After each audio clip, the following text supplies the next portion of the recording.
Joe Meek, the alchemist of pop. We were excited by the space race in the early 60s.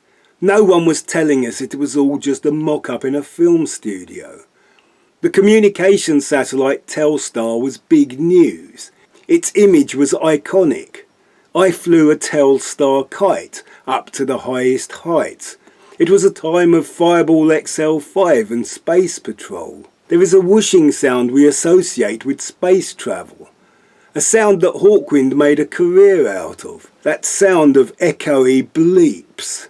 Joe Meek was the man that captured the excitement of the space race with a simple tune played on a primitive electronic keyboard. A sound that in those days sounded futuristic. It started with a whoosh and it was a worldwide smash, and it was recorded in a home studio above a shop on Holloway Road, and it still makes me smile. Joe Meek started out as a studio employee, where he developed his use of double tracking and sound compression. His first success was Bad Penny Blues by Humphrey Lyttelton. He fell out with the owner of the studio he worked for, so he set up his own studio, where people played in the living room, on the stairs, and even in the bathroom and toilet. Joe Meek could also do spooky and had a big hit with Johnny Remember Me by John Layton, a Ghost Riders in the Sky type number with a ghostly female chorus. There are a number of songs on this compilation that sound like Bargain Basement Buddy Holly, and there are instrumentals that attempt to copy both The Shadows and Dwayne Eddy. Some are ridiculous treatments of tunes like Greensleeves and The Can-Can. There are songs that exploited the deaths of both Buddy Holly and Eddie Cochran that were quite recent at the time. Joe Meek worked relentlessly, partly because during his lifetime and because he was so bad at business he never made any money from Telstar. I was particularly interested in the Screaming Lord Such number on this CD.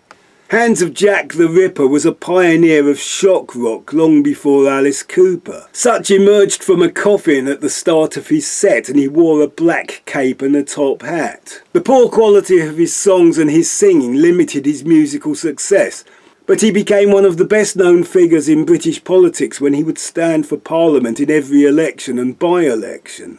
He even went on to form his own raving monster loony party. Joe Meek used musicians who went on to be stars, like Ritchie Blackmore of Deep Purple and Chaz Hodges of Chaz and Dave. The energetic and echoey sound of Meek's home studio compared well against the more staid output from real studios, and his tracks often stood out because of his use of effects and tricks like strumming the piano strings.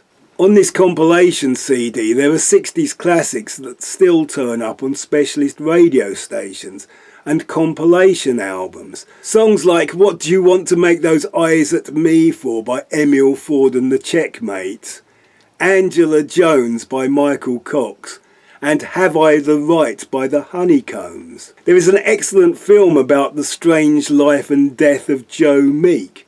It is called Telstar. Joe Meek, the alchemist of pop.